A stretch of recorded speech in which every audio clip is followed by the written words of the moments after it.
pledge allegiance to the flag of the United States of America and to the republic for which it stands, one nation, under God, indivisible, with liberty and justice for all.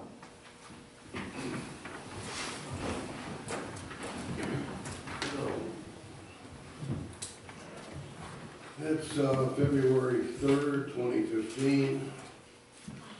This is Tuesday, and we'll call this special order. Establish quorum, please. Commissioner Brown? Yes. Sparks? Here. Wyatt? Here. Olson? Here. Macklin? Here. Gambino? Here. Grant? Yes.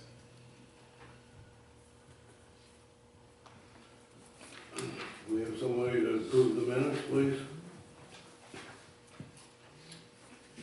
I move we approve the minutes of the January 20th Depoe Bay Urban Renewal and City Council regular meeting minutes. Second, please. Call, please. Commissioner Brown? Yes. Sparks? Yes. Wyatt? Yes. Olson? Yes. Macklin? Yes. Gambino? Yes. Grant? I abstain. I was not here during the urban renewal meeting, so. All right. On to accounts payable. Mr. Mayor, I move that we approve accounts payable as presented. I'll second that. Call, please. Sparks? Yes. Wyatt? Yes. Olson? Yes. Macklin? Yes. Gambino? Abstain for reimbursement. Grant? Yes. Commissioner Brown? Yes.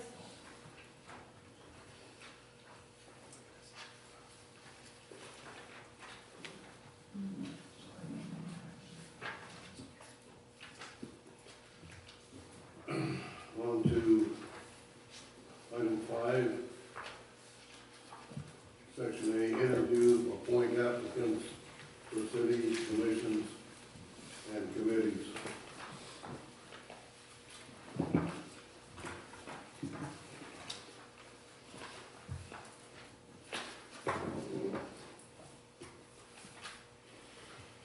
The first position is Jan Pogo Robinson.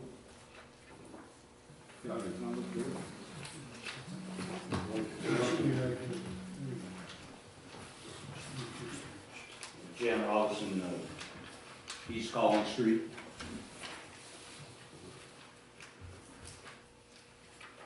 Yes, sir. Would like to give us your comments?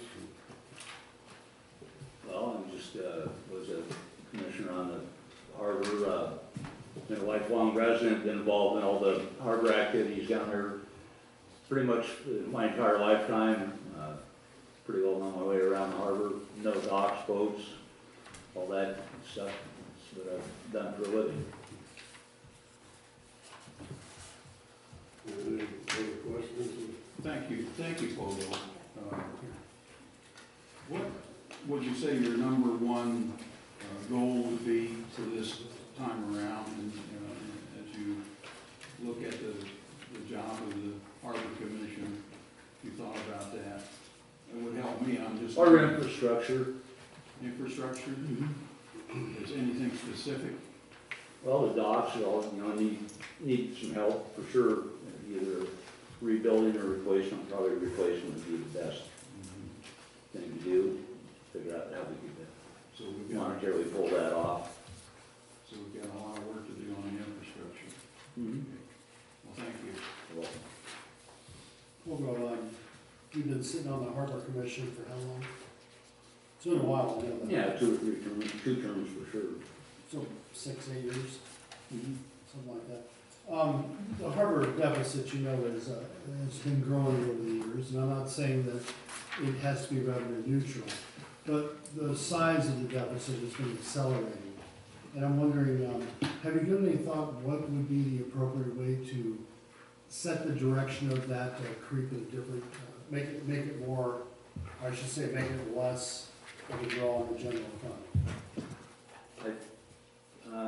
I'm sorry, it's a compound question. I'd rather not comment on that, right? It's all right. really think about that a little bit more.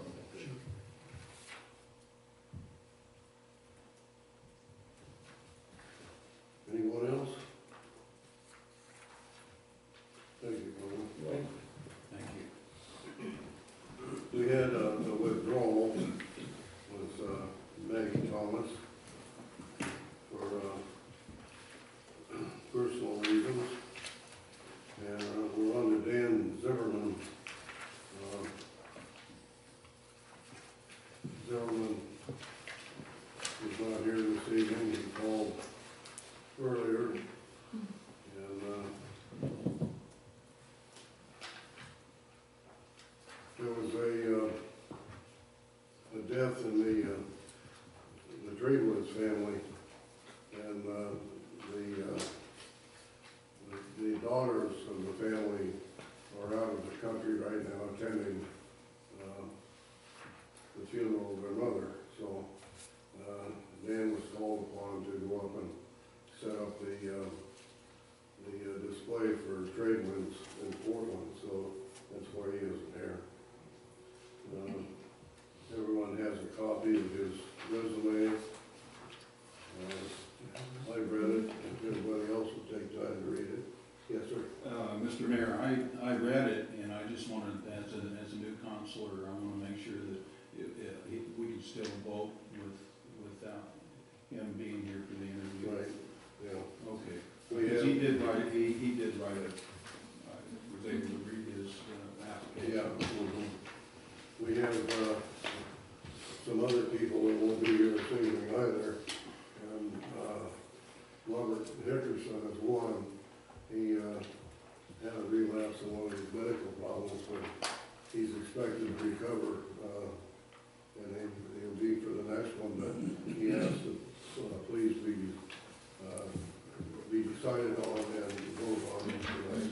Another one is Ron Gillum that won't be here, and I don't know really what that reason is, but we waited on the last meeting to vote on that too, because he wasn't here. We do have Beanie, which was absent in the last meeting, and we took the head for him, and he's here tonight, and then Paul Carver as well. So I think we can just go ahead with our votes tonight. Thank you. And get it done. So, let's pass Zimmerman for position number 2 in the harbor is Roman Smolley. Roman, would you please come up and give us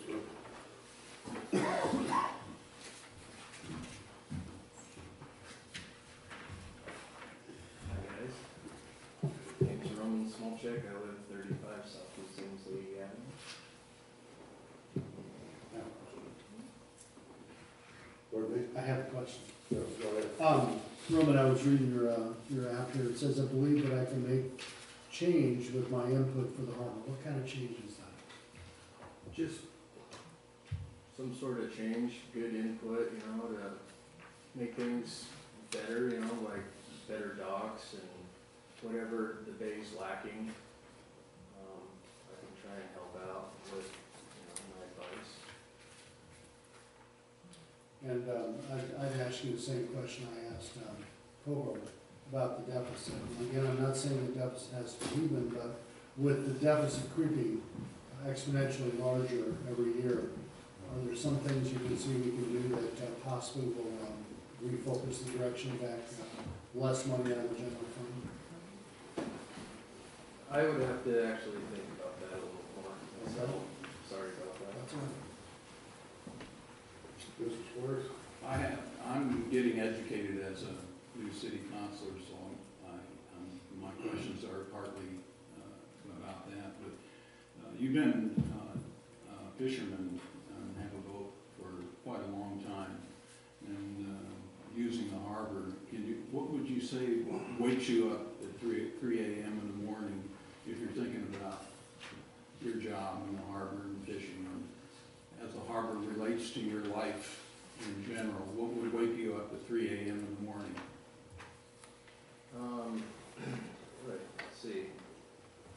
sure the boat starts.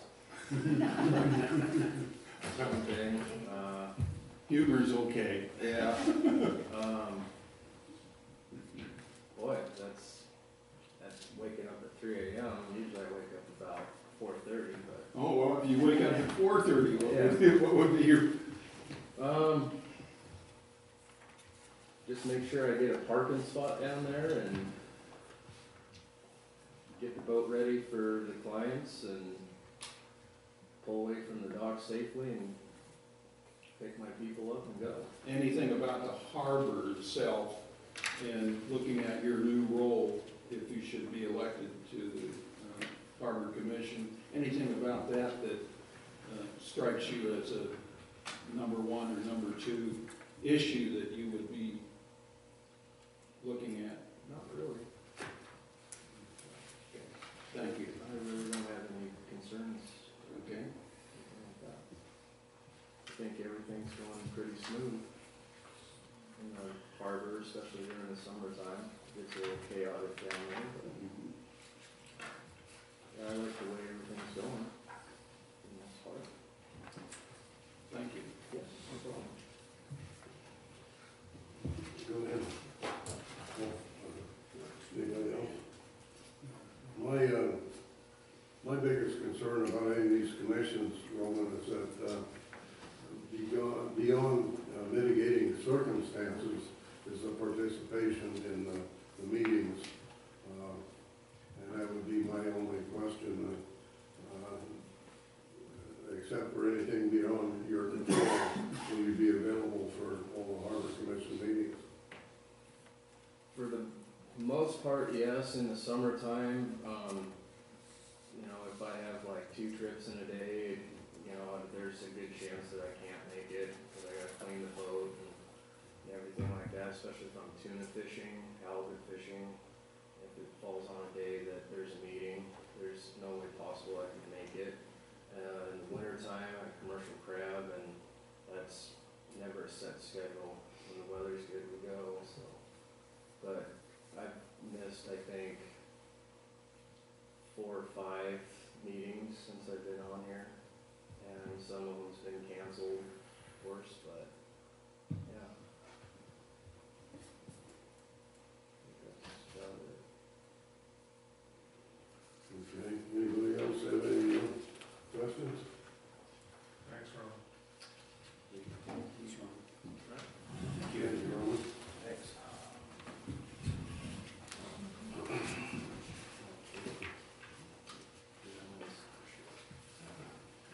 Harbor Commission position number 5, Mike McFarland.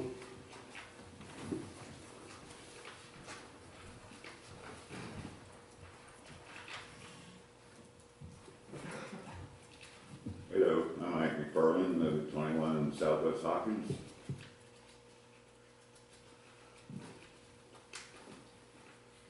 Welcome, please. I would have the similar question as last time, is what would be one of your major goals in your role on the Harbor Commission that you can think of, that some issue or some challenge that you would like to tackle? Pretty much everybody get along and look at the docks.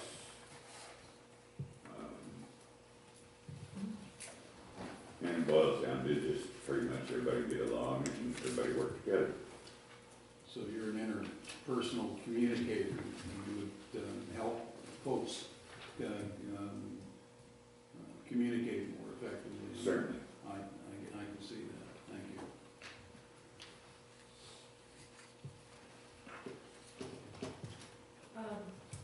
Do you have any priorities as far as, you know, what you feel needs to be done with the harbor, and, you know, what would be your first concern? Like it was said, the docks need some TLC.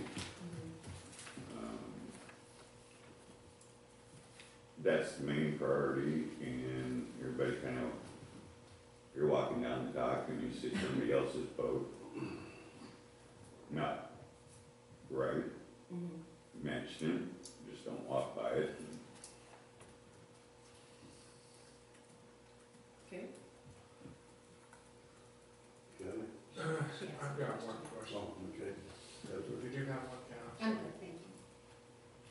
she asked what I was going to. Mike, I'm just wondering, you made a comment about everybody getting along down there.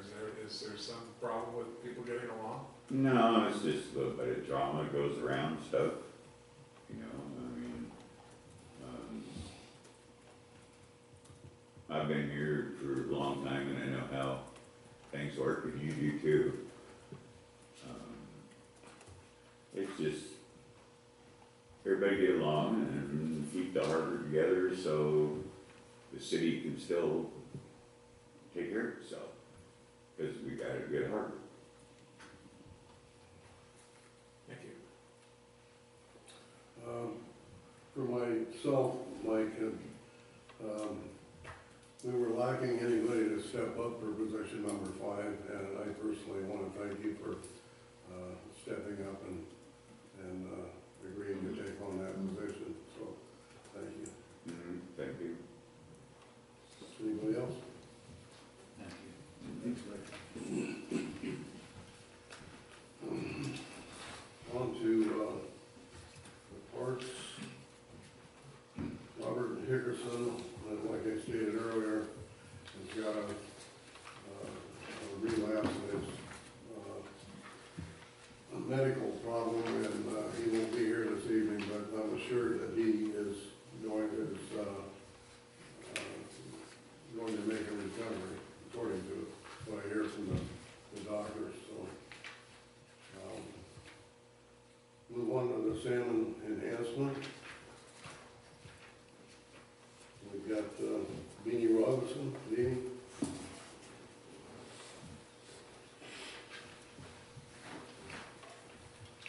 Frederick Beanie Robinson, 765 Southwest Coast.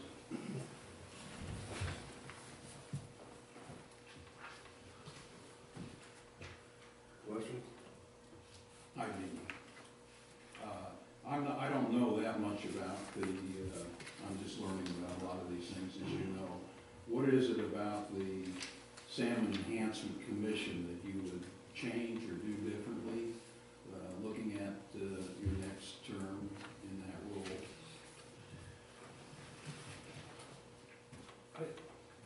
What we would change to do differently is try to recruit more volunteers. And we've, in the past, been in step with the Kids Zone over there, taking kids up there for field trips. We have a new fish pan project going on here that we need some help pricing out and things like that. We're short on the volunteering of it, and the Kids Zone thing, I used to be able to take 4 of them up in the field at a time. Now we need 2 people. So if you don't volunteer for salmon enhancement, volunteer for Kids Zone. So we get those kids up there, see what those fish are doing. It's a hands-on experience, and it gives them ownership in those fish. And it's been very rewarding in the past to see some of those kids that have moved on in different fish programs. We used to have vandalism problems up there. We got the young people involved, the vandalism quit, or we did it and we took care of it. So to get those young people up there takes more volunteers, either on the Kids Zone or the salmon enhancement side for field trips. And those field trips start with egg incubation and transfer them up to fish pans, and then you feed them. So basically, there's somebody babysitting those fish from the middle of November when we receive the eggs until we fin clip them the weekend after the 4th of July. And there's somebody there every day. And having those kids either hands-on sorting out eggs or feeding the fish, that's a big deal. I'll make a personal commitment to help you with that. We'll take you up Because it's an educational component that's very important. Yes. I'm not familiar with that either. Now, do you also involve the public schools for field trips, or is it just the Kids Zone? We just do the Kids Zone, pretty much the salmon trout enhancement program, that runs through the state. They get, Lincoln City young people usually do the Schooner Creek project. There's usually a project out of each school. Okay. Thank you. Mayor? Yes, sir? Danny, I know that, like, is the salmon enhancement, do you have, are you able to take contributions from outside? I know that, like, is it an organized, I know like Nextaka Valley Fishermen up there, I think that's the name of them. They're organized and they're able to take donations from fishermen for their salmon enhancement project. Is that something that you guys are able to take? Are you organized in that way or not? Well, we're part of the city. And Okay, all right. and it has been the Salmon Enhancement Committee's stance that, yes, we'll take the money, but we will not advertise for you. We won't put that name out any place on account of, we don't want to be an advertising agency or a special thing like that. So there's, people have donated money to us in the past, or, not a big thing like that, but. I mean, they can't write it off, it would just be a gift of love, is basically. I don't know the financial Right, way they right. can do that. Yeah, I just want to thank Deanie because I know that this program is labor intensive and he's dedicated a lot of his time to it.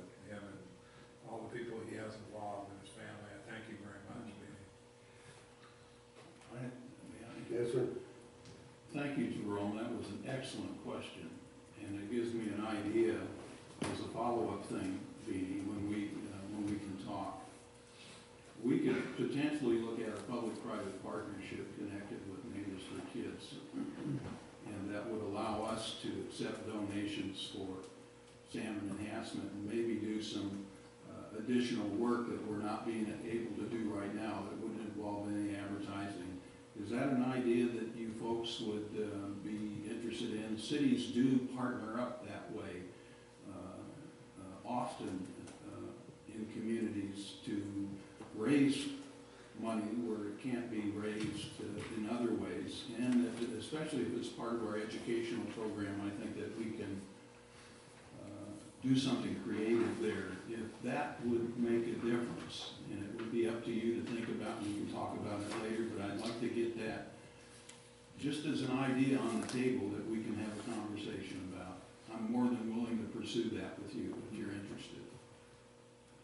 Well, we are, and you have to target the improvements that you want, and some of it has to work within conjunction of what the city would be doing with the reservoir, or we've done some stream enhancement in the past. And generally, salmon enhancement is committed not to be a burden on cash drains from the city. Exactly right. Social, educational, Right. and economic. And as a 501c3, partnering up with the Salmon Enhancement Project, answering Jerome's questions, that's where we can accept them, we can get donations, and they can be a write-off. So, Right. Anybody else have any questions? sorry to take that too long, but it got me excited to talk about that, okay? I'm glad to see excited people. Mr. Mayor, I see the next thing is a report from the committees. I would give you a quick salmon enhancement report when the time is appropriate. I just wanted to say, I wanted to thank you for your 3 decades of service. And I know how much you love the fisheries, as do I, and everybody else in our community. So thank you very much for that. We appreciate it. Thank you, Beanie. Depoe Carver.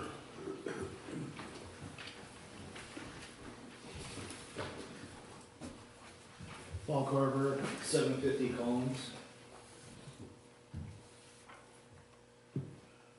How's your daughter doing on the committee? Great. Great. Any questions?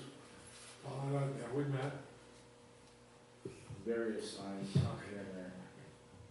Well, thank you for volunteering for this committee. Yeah. Commission, absolutely. I have a question here. It says that you want to be on the commission because you like doing it. What do you like about it? A little bit of everything. I'm kind of like the worker bee. Beanie's a little bit more the talker. So I go up there and do my thing. Beating them and flipping them and taking my daughter up there. She really enjoys it. So yeah. Okay. Thank you.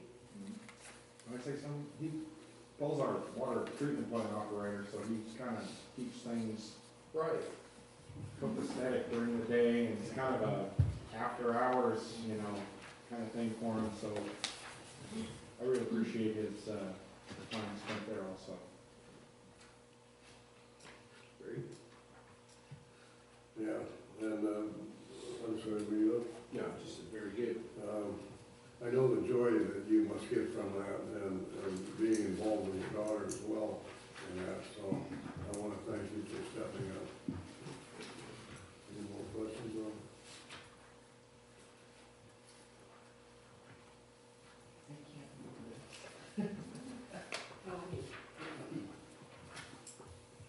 Did you have something? And Ron Gillum for. Good. Thank you, Paul. Thank you. I don't know the exact reason he isn't here, but I do know that he has been on the Traffic Safety Commission for some time, and I, for one, would like to see him remain on that. So, anybody else has got any comment?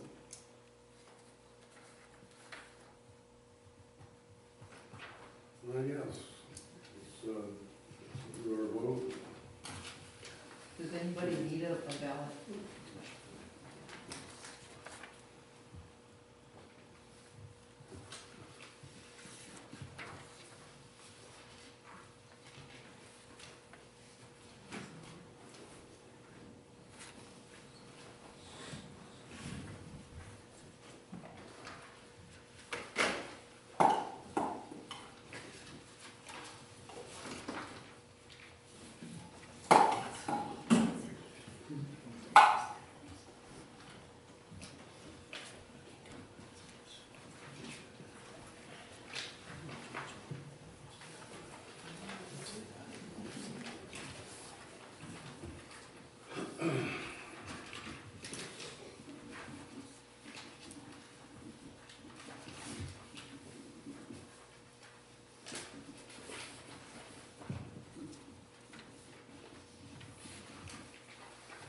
Yeah, send it down to.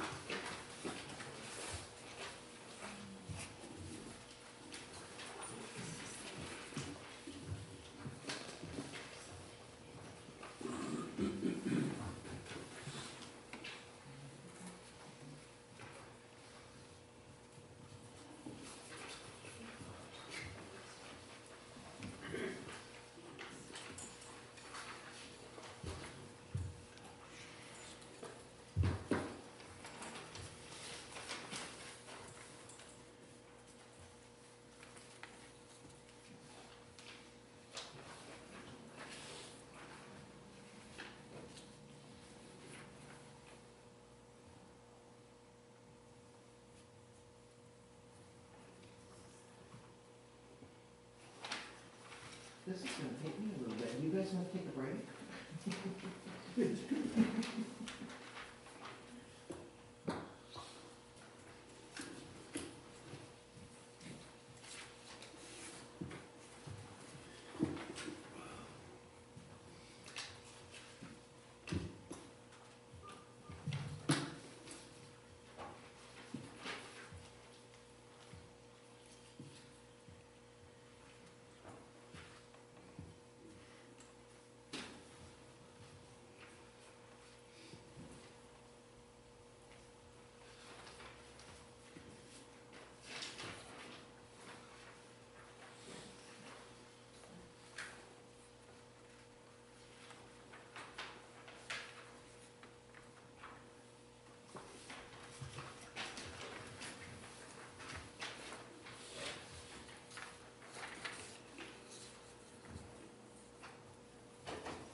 ballots have all been turned in and tallied.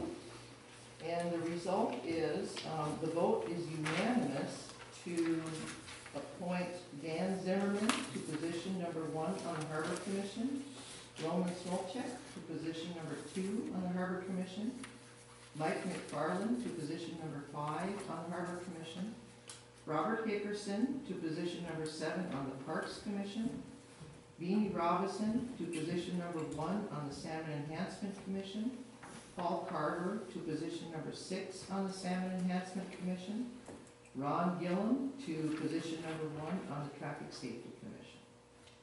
Thank you. Thank you all.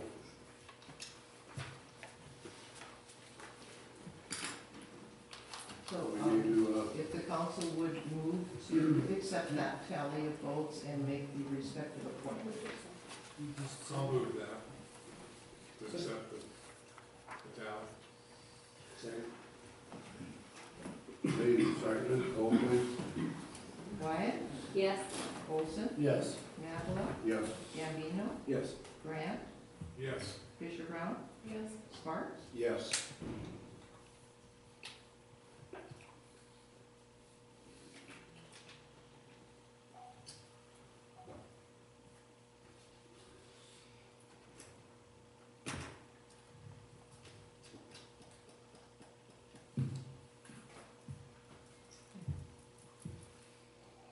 On to,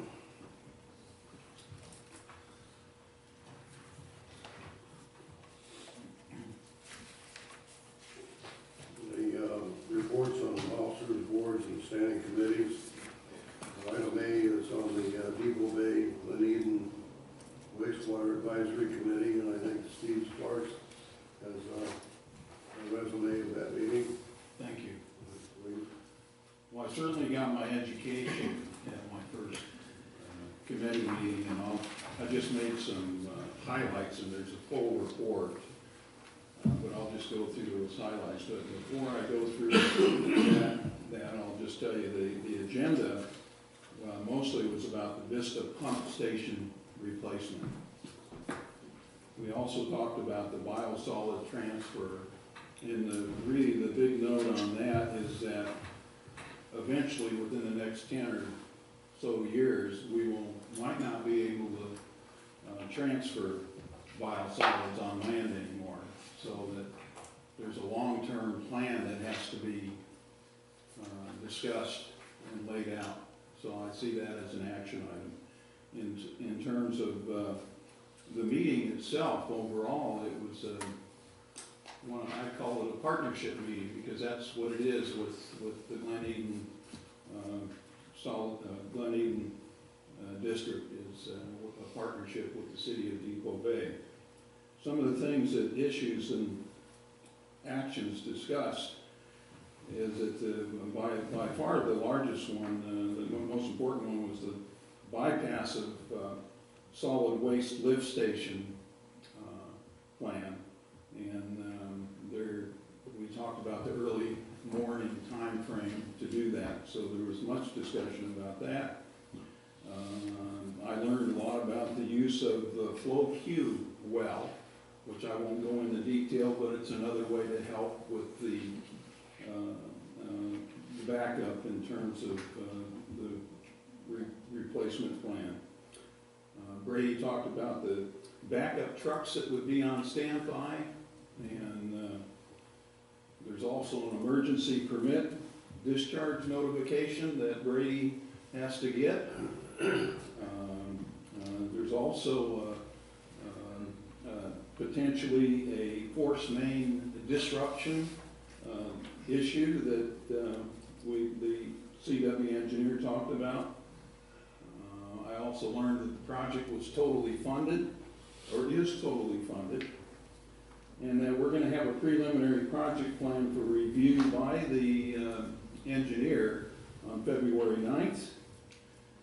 The council is expected to approve the plan at the council meeting February 17th. And guess what? The work starts on April Fool's Day, April 1st. So I'm happy to give the report, and I appreciate the education, and thank you for asking me, Mr. Mayor, to participate in that.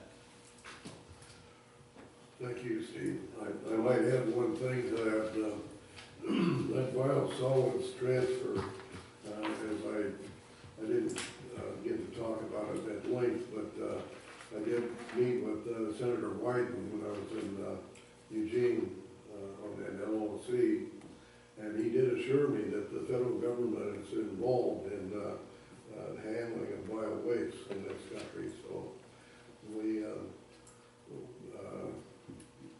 may be looking at some federal money, grant money. Not only that, but number two is it may be with that kind of funding involved that we may have end up with a viable product that has some value to it, and, as in fertilizer or other products. So I just wanted to bring that up as well. So thank you again. Now we're on to public comments.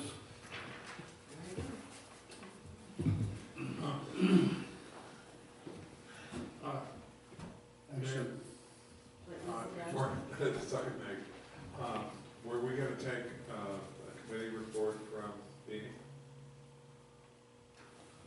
On the, Oh, yeah, excuse me.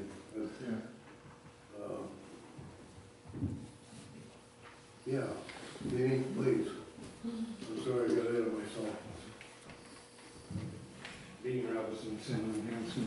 I'll just give you a quick overview and see a lot of new faces up here, and even some of the old faces always ask, well, why can't you do this, why can't you do that?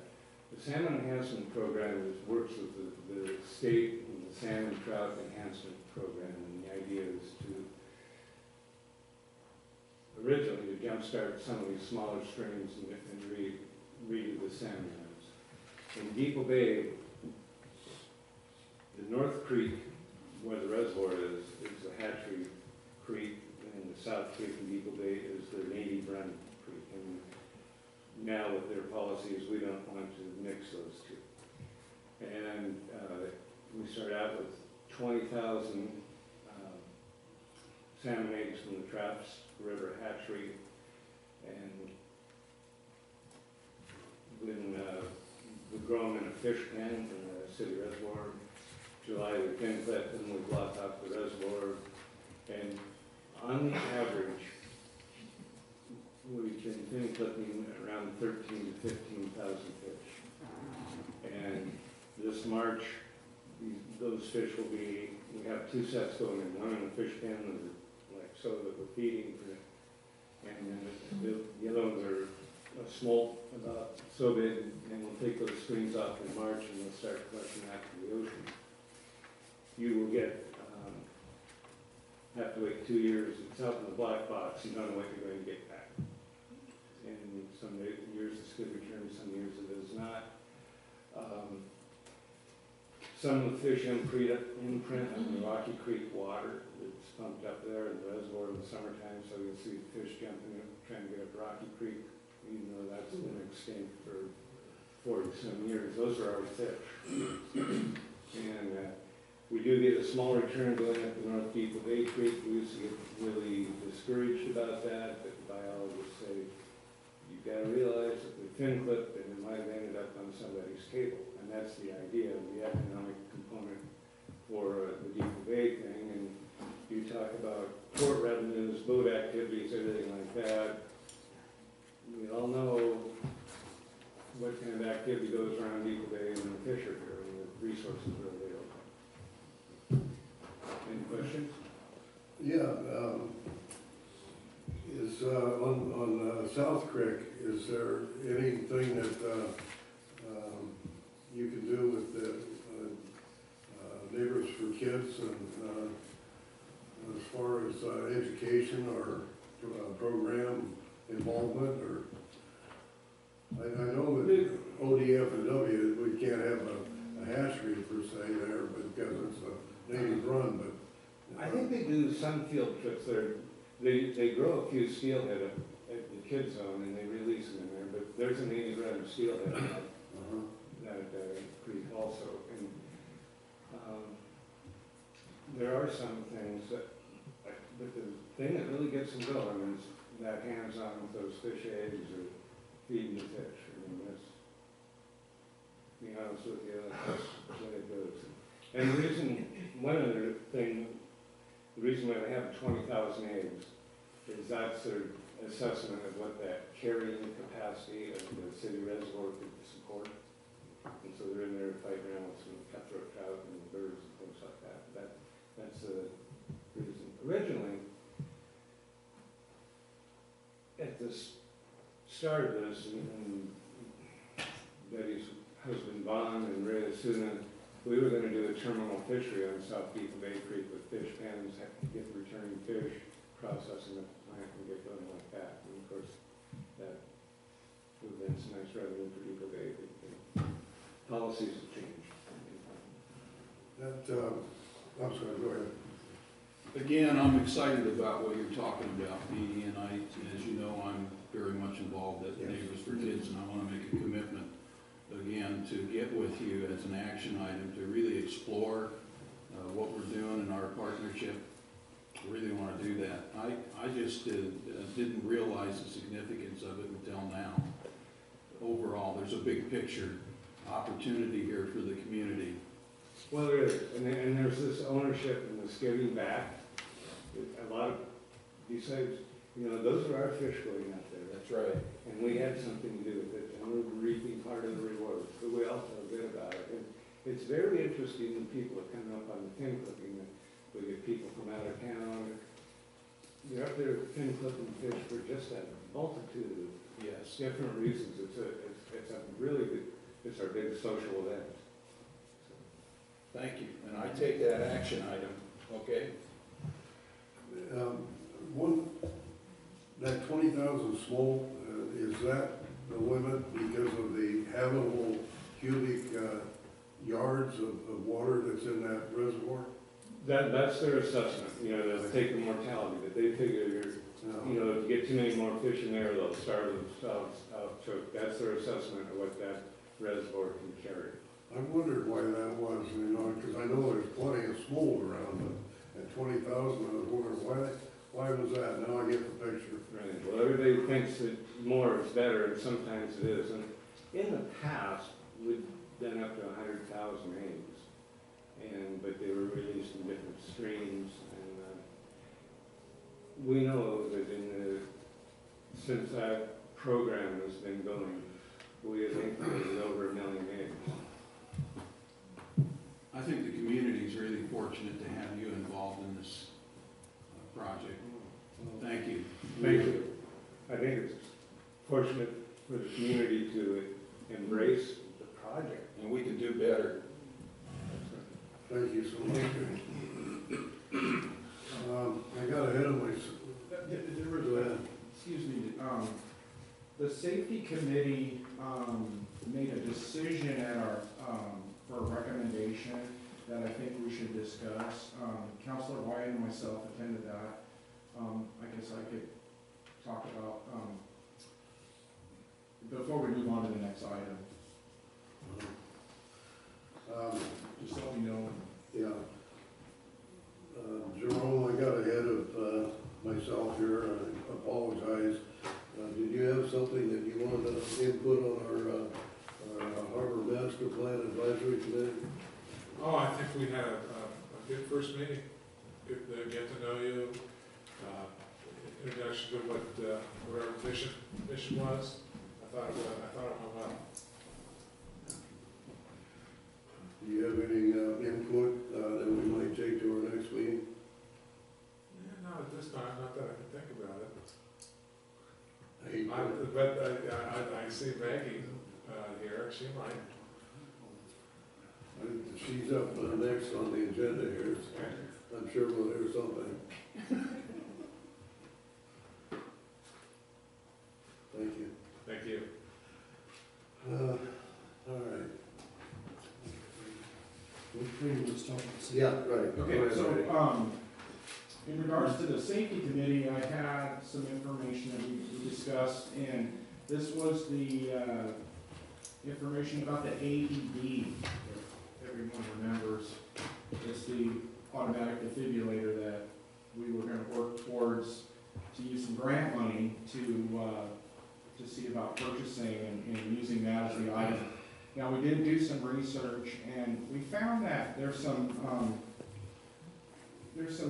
state regulations that fall into that when it's in a public building, and there's some homework that we need to do, and because of the time frame, we may not be able to do the right research for this in that amount of time, and hopefully there's another opportunity around this time next year for the same, for the same grant opportunity, unless we decide to go in another direction.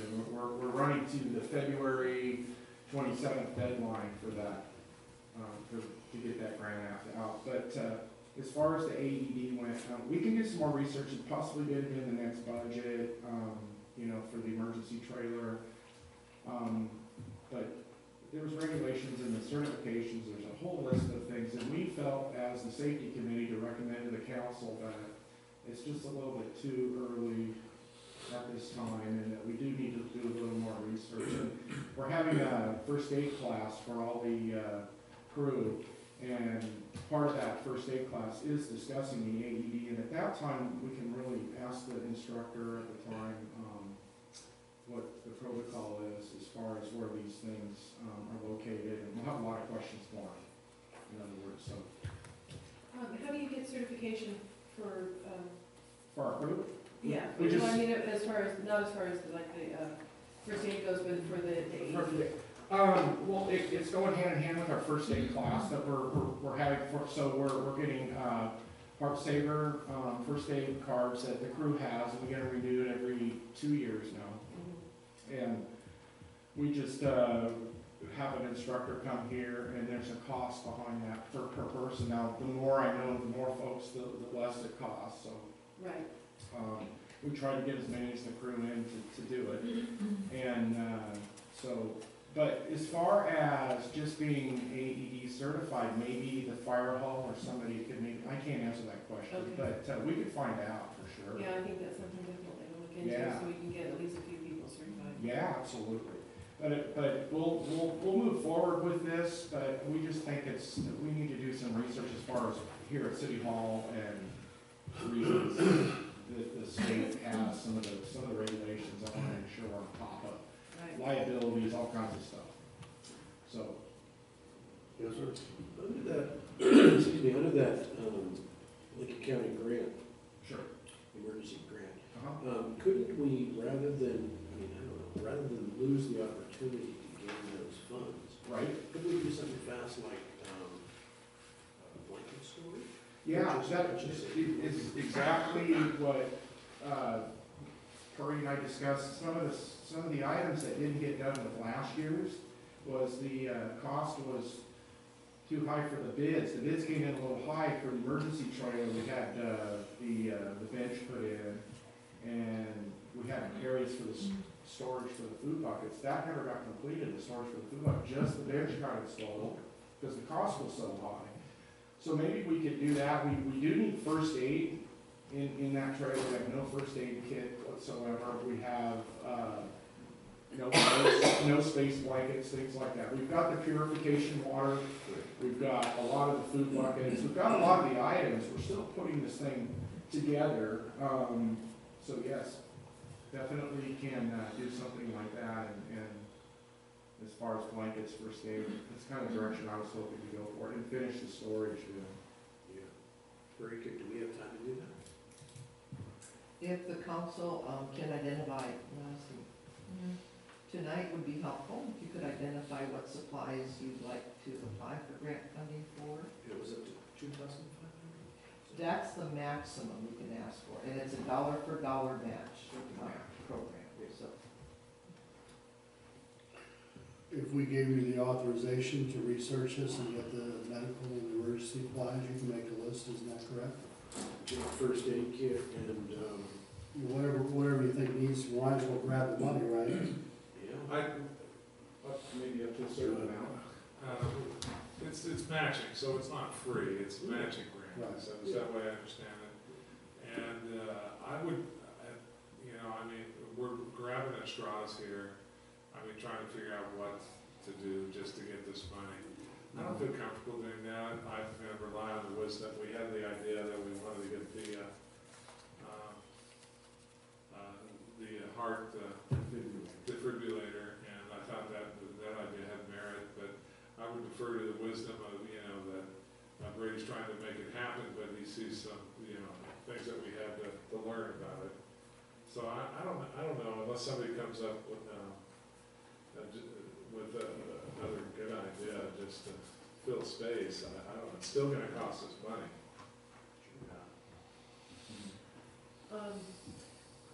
Granted, you're correct in what you're saying. However, probably like most of the people on the committee here, I hate to pass up money if we can get it, even though it's matching money. And I would honestly think if you're talking about an emergency preparedness trailer, that priority should be for, comprehensive first aid supplies. Because it's much more likely that those are gonna be needed in the event that the trailer is deployed. And obviously we need more research on the defibrillator idea, so I think that we should continue to look into that with an eye toward next year's grant cycle and make the first aid supplies a priority. I'm surprised that they're not already there, and that's, that should be one of the first things, in my opinion. I'm a former safety committee officer and president as well, for a business in Salem when I worked there. And, first aid supplies, I think, should, always be the first priority. Okay.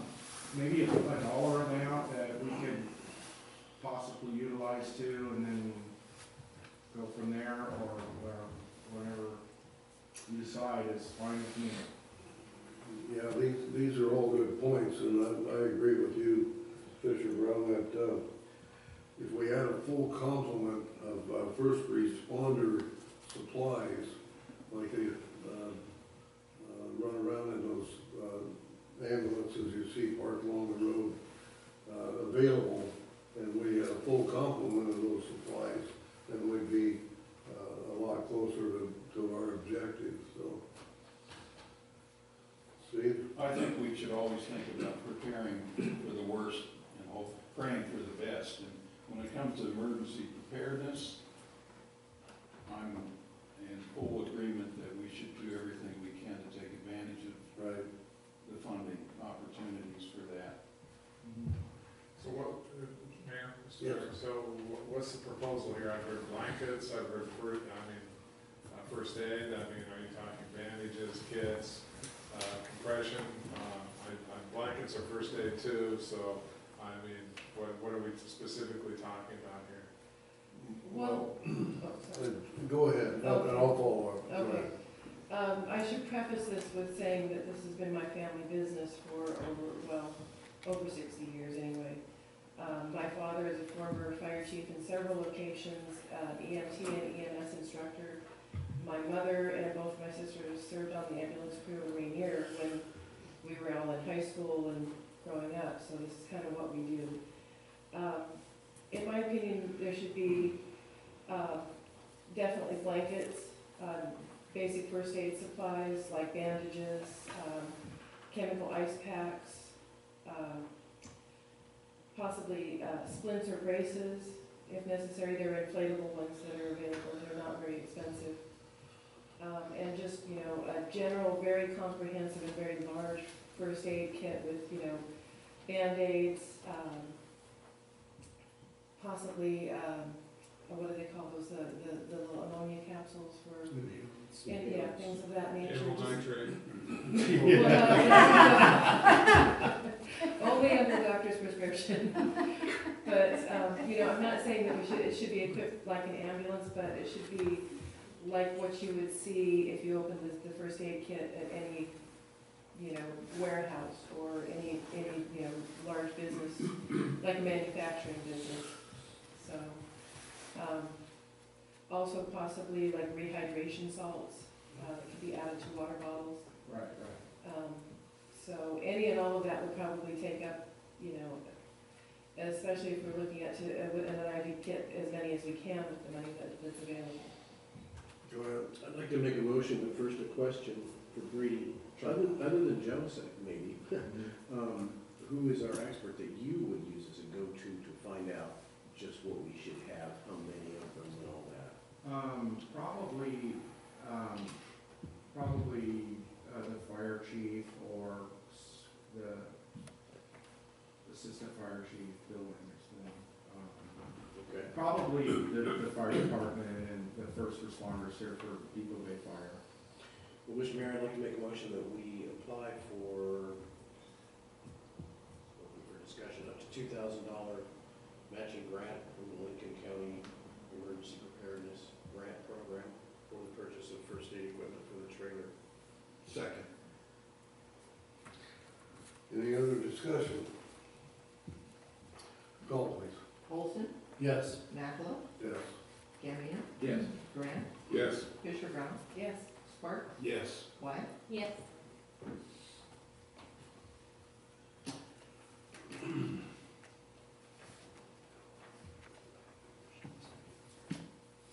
Pardon me? Oh, okay, great. Roy, did you have something for us? I had something on the public comments, not on the committee. Oh, okay. Peggy? That is it? That That's is it, yeah, that's it. On the public comment, oh, front and center, look at here. You guys are gonna have a long night. As far as the master plan committee Give goes, us I'll your tell you name real and quick. address, please. I'm Maggie Thomas, 124 Southeast South Portage Lane, For the record, thank for you. the record. On the Harbor Master Plan Committee, I did tell you, Mayor, that I would do some research on some of this. I've been talking to Brady a little bit. And the Oregon Business Development Commission, they have very strategic business plans for a harbor master plan. They like them to be followed to a T in order to be in line for federal funding, grants, that sort of nature. All the harbors that have a master plan have followed their strategic business plan for this, so I'll have more information for you guys, or for you, or, everybody that's on that harbor master committee. I'll have it in your box, okay? It's not just a matter of, getting the harbor out of debt. There's very specific things, like 124 pages of material that needs to be reviewed pretty thoroughly before we, jump into line. Okay? So I just want to say that, and do you have any questions for me? Maggie, what is the group you said that has this master? Pardon? What is the group you mentioned that has this master? All the harbors follow the Oregon Business Development Commission's strategic business plans for a harbor master plan. They have very thorough guidelines on how they want it to be written and followed in order to get the harbors in line for the funding that they want. If you don't follow their plans, you're not going to be in line. So, anything else on that? Okay, so the next thing, are you all familiar with this street right here? Right, goes down to the Shell? Yes. Okay, so I was told that this would be on the agenda, but it's not, but maybe we'll give you guys a chance to think about that. I have huge concerns, which most of you all know about safety on this street. It's a very narrow street. More times than I want to count, I've been practically run over just going to get my mail. The street is very, very, very narrow. We're having increasing traffic due on that street, especially from the fish processing plant. They've got those big trucks now, the employees, people are coming in and out of there pretty quick. And the trucks, the employees, just everything. I mean, there's traffic all the time. And there's a blind curve.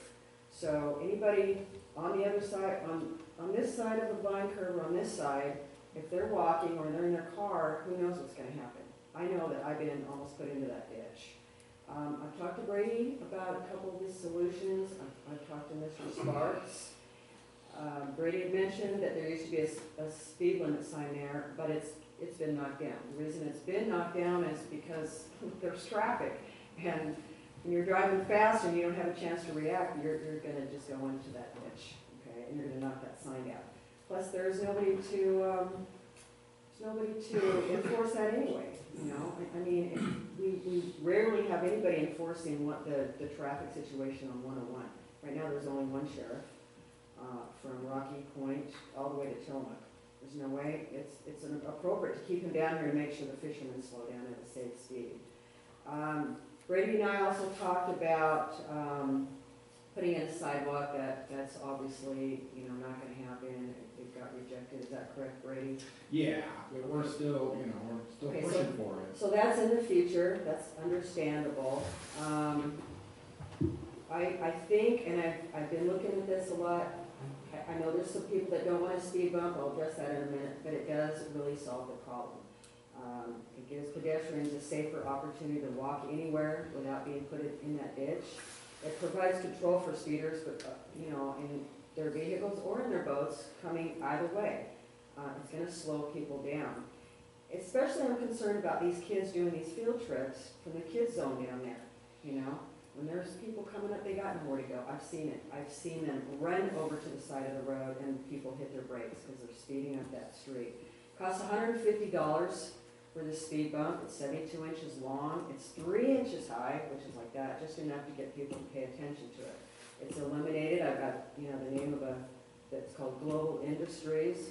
I have heard that there's concern for the fisherman's tongue trailer getting damaged. If you're slowing down to 10 miles an hour, which is what you should be on that street, your tongue on your trailer is not going to get damaged. There's no reason for anybody to be going fast on that. It's just too dangerous. My big concern is when I talked to you about this today, Mary, you said that there's no way the city council is going to approve this. And it hasn't even been brought to the attention. I thought this was a transparent forum here, but you told me that the city council isn't going to approve this. I'm really concerned about that because this is a simple, it could be a solution, it's affordable, it could be temporary, and I mean, I don't know why that everybody, especially you, is not more concerned about this traffic coming down here and speeding, and we're more concerned about a trailer tongue. I don't get that. So that is what I wanted to talk about. Does anybody have any questions? I'm just really freaked out about this, you know? Yes, sir.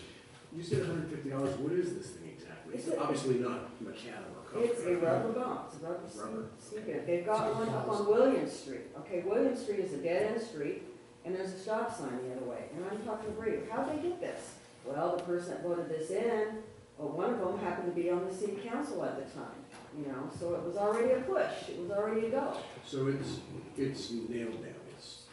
Oh, the one on Williams is a house. It's part, Yeah, the one I'm talking about is temporary, we could try it out, Done with it's extremely affordable. Is it, how would people notice it other than, of course, It's to see it? illuminated, it's illuminated. So, and this is pitch black at night, I have to, I mean, let's see. It's do I have illuminated light? by the headlights, I'm sorry. Pardon? It's illuminated by the When headlights the that shine headlights on it. coming up on it, it gets illuminated. Reflective. This fish processing plant's gonna be running, God knows, 24/7, you know, in the summertime. You know, what if someone after dark wants to take their kid to the playground? It's just so dangerous. Before we go any further, Ms. Thomas, as I told you today in our telephone conversation, this morning was the first time I heard anything about a speed bump, and you're the one that informed me about it. And in our conversation also, I said nothing, absolutely nothing about a trailer hitch or anything. I didn't say you did. And I knew nothing about this until this morning when I returned your call. Okay, So well. I want everybody to understand that. I knew nothing about this. Okay, remember you said to me Excuse also, What did I say? you said that I don't remember anybody talking to me about it.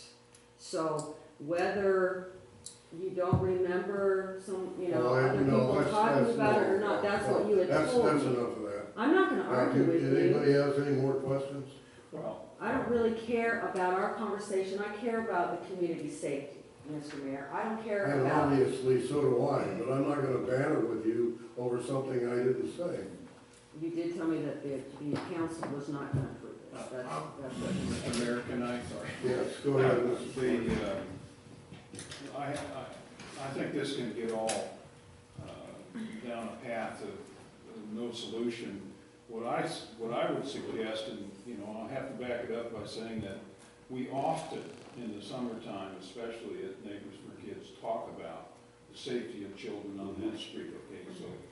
So it's not just from Maggie, although I appreciate Maggie's tenacity. Right, and I see that as well. And so I think that the discussion should be, or there should be a motion to study this road here in terms of enforcing the speed and slowing folks down. I brought it up at the Lincoln County Safety Committee meeting last week. The state police agreed that they would come by and give us some advice and talk to us about it. So I think I think the conversation has merit. I guess that's what I want to say. And to add, wait a minute, excuse me, to add to all that, our last traffic safety meeting, it's in the minutes that I brought up those same questions to the two officers that were here, the state officer, Carla, well, Mr. Mayor. and also the county police officer was here. I brought those concerns up for our children, and so it's something that hasn't been addressed, and we all understand what you're saying. Well, Mr. Mayor, I did talk to Sergeant Dave Shanks today about this whole idea of enforcing this. They have one sheriff, the state police is short. I watch people, I work on 101, I watch people almost get run over every day just trying to cross 101. There's no way I want to take them away from that when people are going 45 down there and have them sit here, you know, in this nice shady area, get all relaxed and, you know, at whatever, and try to enforce these people that are coming down here. They need to be up there. I don't think this needs to be studied.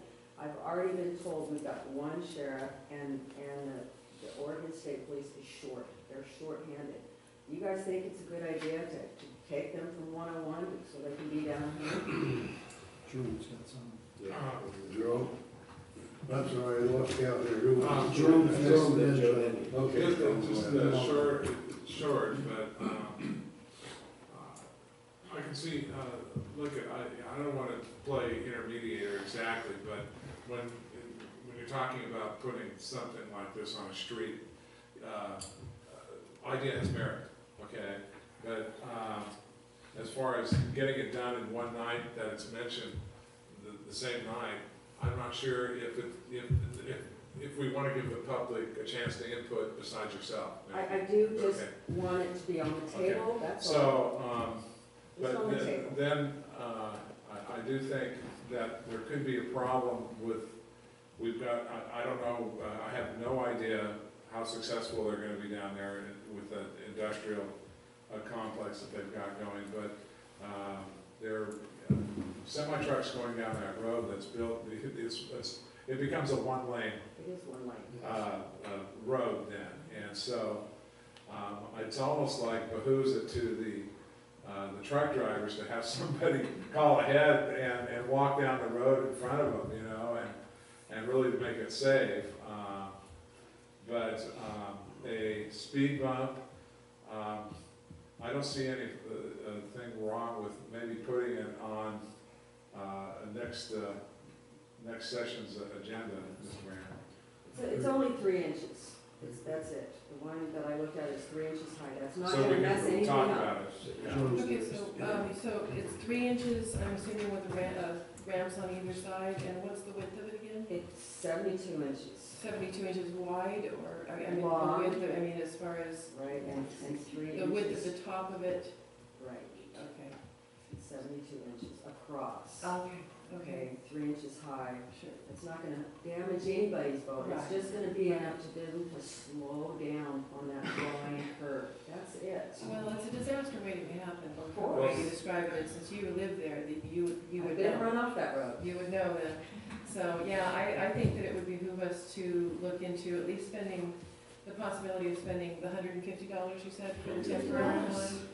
And see if that helps and mitigates the problem with an eye towards, if it does, possibly making that a permanent. Yeah, it's an easy, cheap solution we could try. If someone doesn't like it, well, then we've got a temporary speedboat we could use somewhere else someday or something, you know? I also think, oh, I'm sorry, I wasn't quite finished. I also think too that restoring the signage that was there, I mean, you know, up on William Street there, we have with that area where the road narrows to one lane and Right. it's well marked and everybody's usually very polite about it. And, you know, so the sign has already been knocked down on that street, so I think we really need, you know, Right. the first thing we should do is get that sign back up. Let people Might get know knocked down that this again, is, but- yeah, well, you know, putting it back up there, restoring a sign that was originally there, you know, as a warning sign, I think that's, you know, that's basic. So I think we should really look toward that. I certainly don't And- expect anyone to make any decision tonight, but I want to make it very clear that, you know, it's very concerning. I just want it on the table openly. First of all, Maggie, thanks for your activism.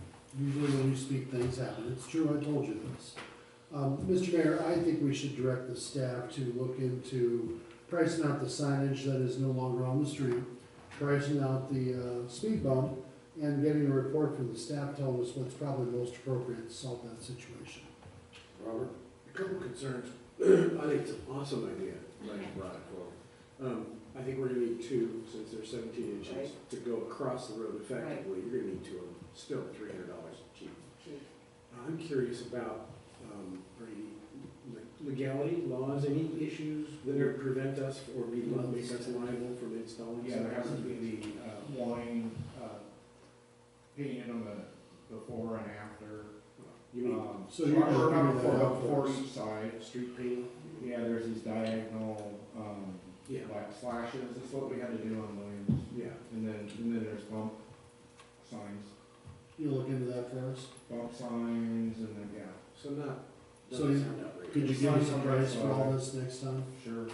Well, and then it's up to the city to really, you know, they can put speed bumps or enforce any kind of speed limits and where they feel safe. But I also want you guys to know, it takes a lot of courage to get up here.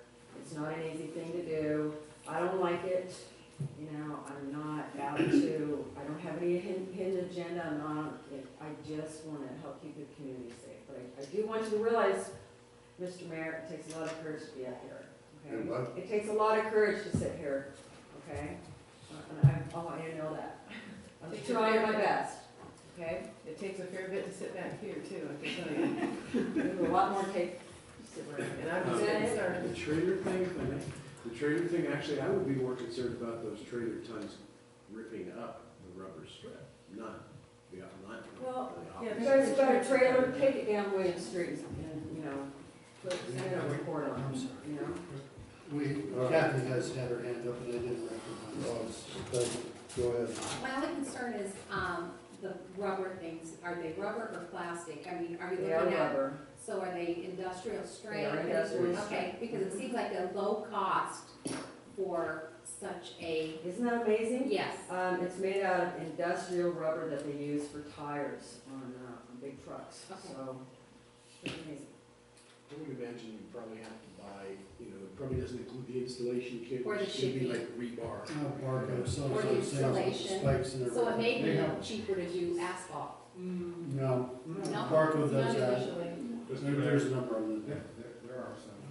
That's my question. No, he was next. I'll yield to Steve. I just have a real quick decorum suggestion. I think that we should try in public comments to stick to the issues and the broader needs of the community. And I personally, as a new counselor, I don't like to see the mayor personally picked on. And I would only give guidance that in the future, we not pick on people personally here, we talk about the issues in general. I don't feel comfortable with that, Mr. Mayor. Thank you, I appreciate that. Well, I just want people to be accountable. As I That's all. And we are going to take it to staff and we'll see what we can do about it. And it will come up. I'm not picking on you. It will come up in council again. I want to reiterate one more time, today, this morning, the first time I heard about the speed bump. I just want everyone to be accountable, you know, you're all Anything here for else us. about that? So Thank I you for want you bringing to that, take bringing that to over. our attention. Thank you, Maggie. Okay, thank you very much. Just one more comment. Yes, So go ahead. intend not to be as simple, and that's why as straightforward as everything seems. So I think it's a great issue to put on an agenda with the staff input, if you don't mind, Brady. No, Right, that's what I was hoping would happen. add it to the staff. Thank you, Maggie. You're welcome. All right. Roy, please. Roy Higman, 325 Southwest Coast, and I'd like to talk about the scope of services, the proposal for Coast Street. It's on the agenda further down. I don't know if you want me to talk about it now or when you're in deliberation on it. I could do either. Yes, go ahead. Okay. I live on Coast Street. It doesn't take a rocket scientist to know it needs to be paved. If it wasn't for patches, we wouldn't have a paved road. And it's getting worse and worse. You could lose a small car in some of them this year. But I do agree that before it's paved in any form, we need to fix the infrastructure. The water line scares me. It's old. The water line along there is about 80 foot from the bluff, and it's about 50 to 70 feet above mean high tide. The water line goes. By the time somebody turns it off, we're going to lose a house. And it's going in the ocean, and all of a sudden you've got the EPA, you've got ODF and W, you've got everybody involved, and the lawsuits are going to fly for the city. I don't think anybody wants that. The sewer line is just as old, and what I don't think people fully realize is most of the houses along there on the first floor have a sewer pump, because the sewer line is higher than normally you want.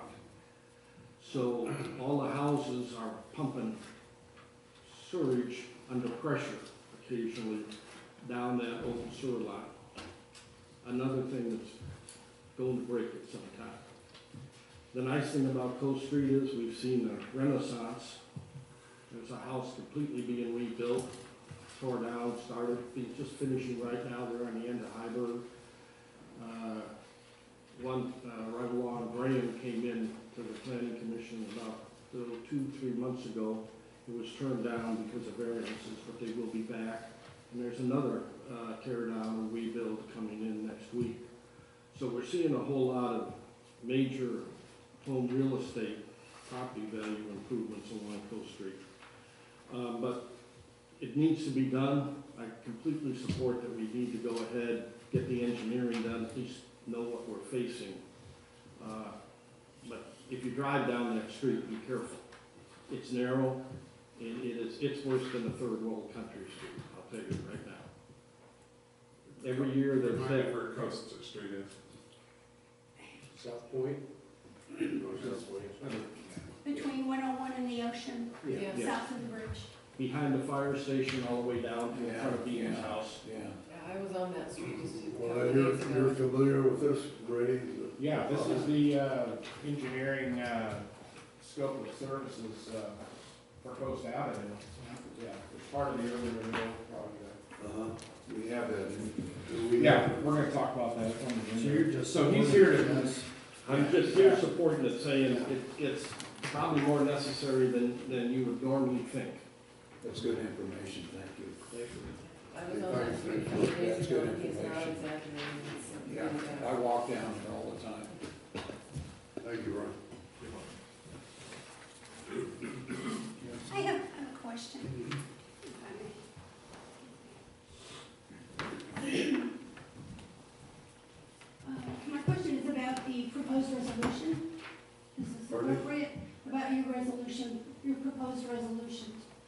agenda. Oh, yeah. Which one? Yeah, number 439. Peggy Leone, 355 Southwest Highway 101. It seems to me it's very superfluous. You've got two different things here. You're going to establish a separate line item for education and technology. Okay, fine. But then you are tying it in only to the Kid Zone. Now, anytime the Kid Zone has come to the budget committee with a request, it's been considered. They haven't asked for money the last couple of years. I've been on the budget committee for quite a long time. And when they ask for it, it's always considered. I don't see the need for just identifying them as a separate line item, because that's what this is saying. You know, it says here, established line item for education and technology. And then it says that their requests would be considered separately from any other nonprofit organization asking for money. Why would they have to be considered separately? They're always considered when they ask. Go ahead, Robbie. Because we voted that way, we decided that, I believe it was Ms. Councilor Olson that started it. And, excuse me, we decided that it was a good idea to be more involved with the donation funding for that purpose. Well, when they ask for it, they have it. It just seemed like, you know, why single one worthy organization out when there are others that come and ask also. Yeah, like I said, they haven't asked for any money the last couple of years. Yes. I believe it was only last year, but I'm not certain about it. In the last two, I believe. But anyway, it just seems superfluous, and you know, maybe the food pantry would like to have special consideration, or maybe some other group. You know, you're singling out one when we only have so much money to donate. It would be nice to do them all, of course. Oh, sure. And I think everybody knows how I feel. I think we should give away more. Yeah, a whole lot of places don't donate to anything. But it was discussed and determined, Yeah. decided that we wanted to support NFK a little more seriously, a little more. Yeah. So is there gonna be a line item for general education and technology that anyone could apply for that particular? Yes. So you're gonna fund that particular thing? I don't think this resolution necessarily states it will only be NFK. It's just mentioning the reason, I think, if I'm getting it right. Yeah. I mean, it could be that 1 year that line item Yeah, is donated to some other entity. Well, it just says that And the it line would item be, is funded at zero until it's Well, decided. it says it's determined beneficial to the city to consider funding requests from Depoe Bay neighbors for kids separately from other non-profitable charitable contribution requests. It just seems like busy work here. I mean, it's just superfluous. We already considered their requests, and now more so than ever, since we have more people who, on the city council, who actually know what Neighbors for Kids is. It just seems like redundancy to me, and I like things to be simple. So, anyway, thank you. Thank you, Peggy. So can I ask, Peggy? Yeah. So, what I'm getting, from you, Peggy, is that you feel that, that funds like this for education there should be an equal opportunity amongst the community? What I'm saying is, this resolution is superfluous and wastes the staff time when we're already doing this. That's all I wanted to point out. It just seemed like extraneous.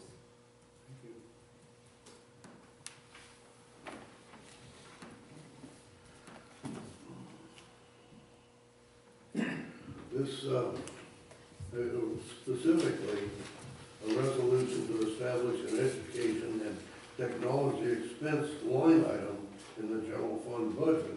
It doesn't mention anybody. That's just on the first line it says that, but then all the rest of it is about considering Kid Zone separately. Is it one or the other? Is it just a line item, and then why have all this other stuff? We have a resolution going to be discussed tonight, and when that comes up, then we'll find out. Please, please do. Thank you. Anybody else on the audience? All right, thank you so much. Ballot measure, revised city charter sections 12 and 32 to qualify elected officials' residency requirement. I'll start this one out. First of all, you all received a spreadsheet from Perry, and the top is a spreadsheet, and then the body of it is the text from our neighboring communities. And if you had time to look at those, some of them are all around across the board, but the one that really sticks out that's missing, when I say it's missing, it was not included in the charter, and no explanation why, when every other city in our county has one thing that says, it says ceasing to reside in the city. Ours is the only charter out of these, is it 5 cities or 6? 6 cities that doesn't have that. And so the idea behind this is to tighten up the residency requirements to sit on the city council. And with that, I'll just open it up for discussion, Mr.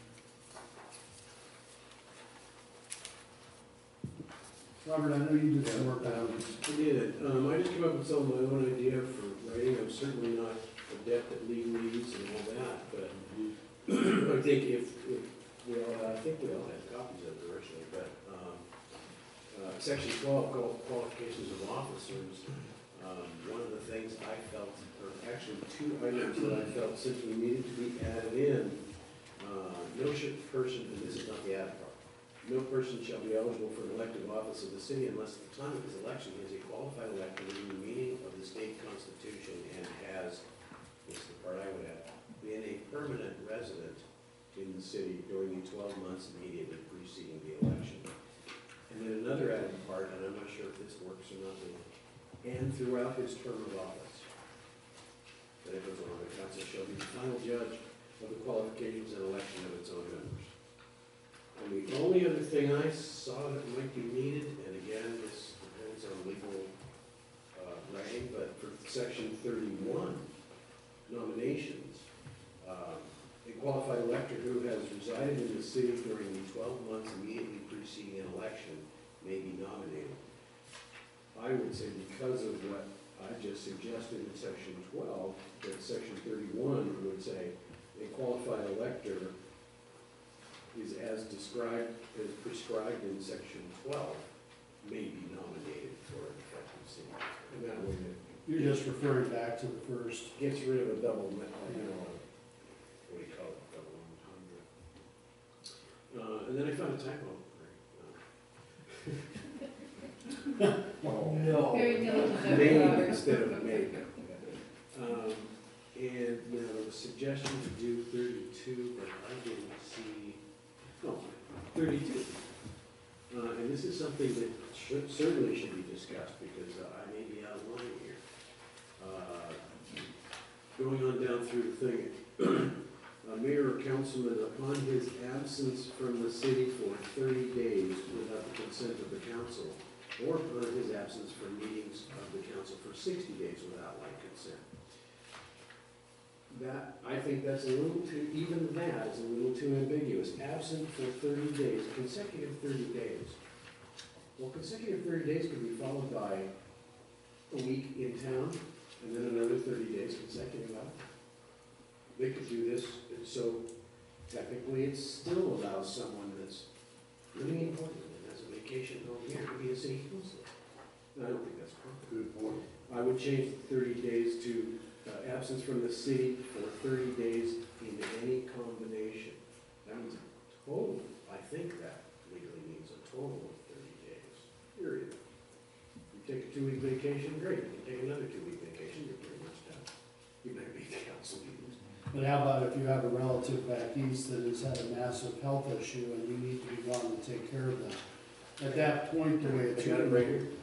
but at that point, where it's written that the council is the final arbiter or grantor of the person's qualifications. And in this last circumstance that we use as an example, just to come to this point, that was not adhered to. The You're council right. was the final decision, no, we weren't. No, the last time you rushed, it wasn't. Excuse me, Council. Steve's councilman. Is